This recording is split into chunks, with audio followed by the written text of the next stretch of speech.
여호와시여, 내가 부르짖는 소리를 들으시고 나를 긍휼히 여기셔서 내게 응답하소서. 아멘. 자, 오늘도 계속해서 시편 27편에 나와 있는 다윗의 기도에 대해서 살펴보겠습니다. 시편 27편의 주제를 한마디로 정의하자면 하나님의 임재에 대한 사모함이라고 할 수 있습니다. 지난주에 살펴봤던 본문에서 다윗은 그가 얼마나 하나님의 임재를 갈망하고 있는지를 명확히 드러낸 바 있었습니다. 그는 앞선 4절에서 말하기를 내가 여호와께 청한 한 가지 일, 그것을 구할 것이니 내 평생 여호와의 집에 살면서 여호와의 아름다움을 바라보고 그 성전에서 간구하는 것이다 라고 하였죠. 이 말씀과 같이 다윗은 여호와 하나님의 임재를 사모했고 그분 앞에 살며 기도하는 것을 최고의 즐거움으로 삼았던 것입니다.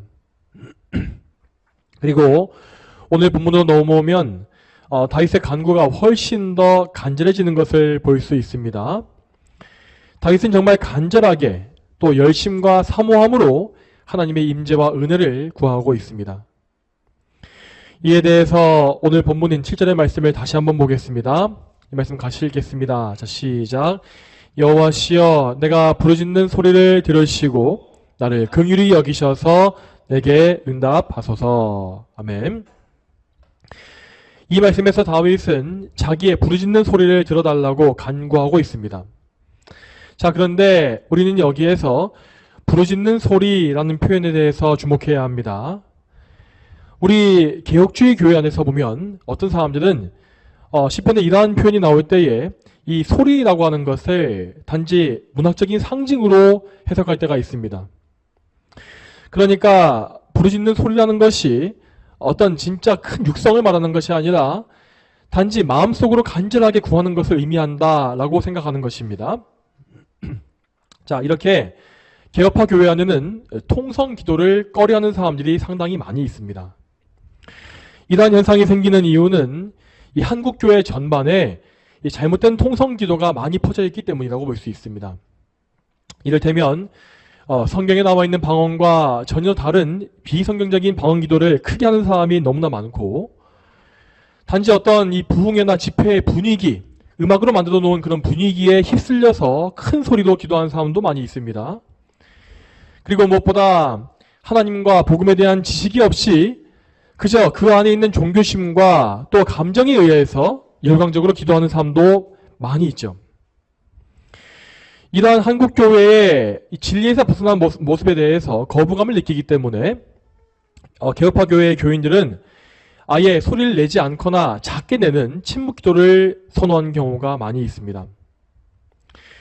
여러분, 그렇지만 우리는 항상 잘못된 양극단에 치우치는 것을 주의해야 합니다.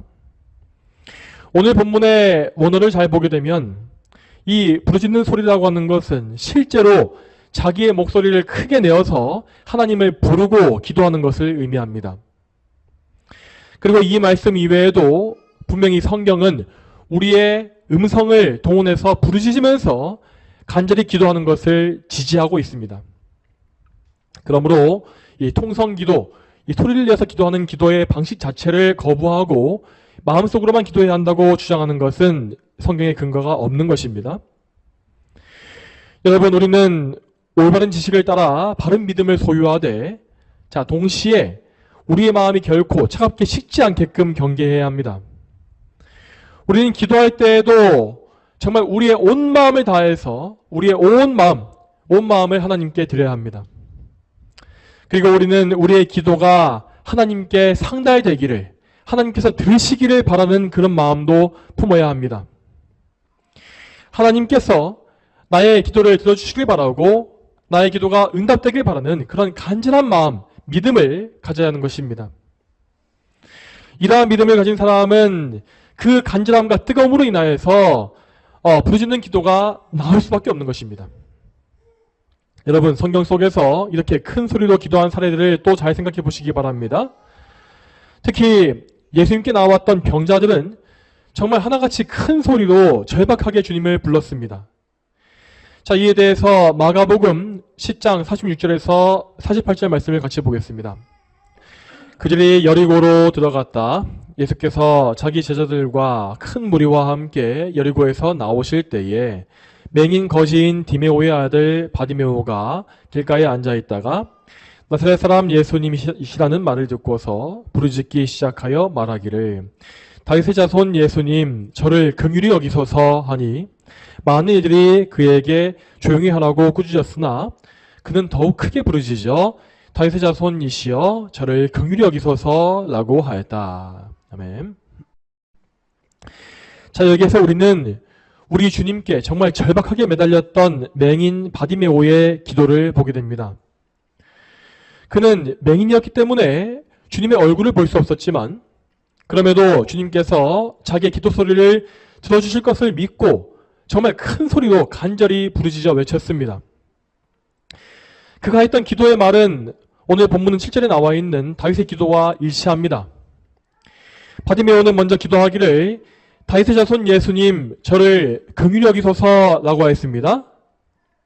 그리고 오늘 시편 본문의 7절에서 다윗은 말하기를 나를 긍휼히 여기셔서 내게 응답하소서라고 하였지요. 여러분, 이 다윗과 바디메오 사이에는 대략 1000년 정도의 시대적인 간격이 있습니다. 그럼에도 불구하고 이 두 사람이 이렇게 똑같은 기도를 드렸던 것은 그들 모두가 같은 성령님 안에서 기도를 드렸기 때문입니다. 여러분, 참된 기도라는 것은 결코 나의 생각과 나의 지혜와 나의 능력으로 드리는 것이 아닙니다. 참된 기도는 오직 성령님의 인도하심으로 성령 안에서 성령의 능력으로 드려지는 것입니다. 우리 성령님은 한 사람의 마음을 변화시키셔서 그리스도를 믿는 믿음을 주시며 또한 그의 마음속에 하나님을 향한 간절한 마음이 생겨나게 하십니다. 자, 여기에서 하나님을 향해서 간절한 이 마음, 성령님이 주시는 이 마음을 가리켜서 성경은 상한 심령이라고 부릅니다. 성령님에 의해 우리의 마음이 낮추어지고 나의 비천함과 무가치함과 무능함을 알게 되어질 때 우리는 오직 하나님께만 우리의 소망과 가치를 두고서 상한 심령을 가지고 그분을 구하게 되는 것입니다. 여러분, 우리는 이 상한 심령이라는 것에 대해서 참된 지식을 소유해야 합니다. 이 상한 심령이라는 것은 단지 우리의 머리로, 이성으로, 교리의 이론으로만 알 수 있는 것이 아닙니다. 우리는 실제로 이 마음속에 상한 심령을 가지고서 낮은 마음과 애통한 마음으로 하나님을 구하는 경험을 해야 하는 것입니다. 자, 그러므로 여러분이 과연 이 상한 심령을 정말 소유하고 계시는지를 꼭 점검해 보시기 바랍니다. 자, 이러한 상한 심령이라는 마음은 단지 내 죄 때문에 탄식하거나 답답해하는 것과는 다릅니다. 상한 심령 속에는 반드시 참된 믿음이 있어야 합니다. 그 믿음은 곧 나의 무가치함을 깊이 깨달음으로써 나에게 일절 소망을 두지 않는 것이라 하였습니다. 그리고 내가 무가치하고 아무 능력이 없기 때문에 나의 의로움과 거룩함이 되시는 예수 그리스도께만 간절히 매달리는 것이고 또한 그리스도를 통해서 하나님의 은혜를 사모하는 것입니다. 자, 상한 심령에는 반드시 이러한 믿음이 그리스도의 의에 의지하는 이 실제적인 믿음이 포함되어 있어야 합니다. 자, 그렇다면 이 상한 심령과 반대되어지는 마음의 상태는 어떤 것이겠습니까? 우리는 때때로 마음이 딱딱하게 굳어지고 기도가 막히는 경험을 할 때가 있습니다. 이러한 상태가 될 때에 우리는 도무지 열심 있는 기도를 할 수가 없고 예배를 드릴 때에도 그저 무미건조하고 냉랭하게 예배 자리에만 앉아있을 뿐입니다. 이렇게 우리의 마음이 굳어지는 원인이 무엇이겠습니까? 먼저 우리는 죄를 회개하지 아니하고 죄에 깊이 빠져 있을 때에 마음이 굳어집니다. 죄는 하나님과 우리의 관계를 깨뜨리고 하나님의 은혜에서 우리를 멀어지게 만듭니다. 우리의 죄는 필연적으로 하나님의 책망과 징계를 불러오기 때문에 우리는 그 죄를 참되게 회개하기 전까지는 부드러운 마음, 상한 심령을 가질 수가 없는 것입니다. 또한 우리는 기도에 게을러질 때에도 마음이 쉽게 굳어집니다. 우리가 기도에 게으르다고 하는 것은 결국 우리가 그만큼 하나님을 의지하지 않고 있다는 것입니다.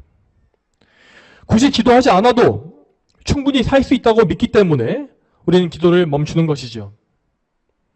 이렇게 기도가 끊어지면 자동적으로 우리의 마음은 교만해지고 하나님과 멀어지며 결국 돌과 같이 굳은 심령으로 변할 수밖에 없는 것입니다.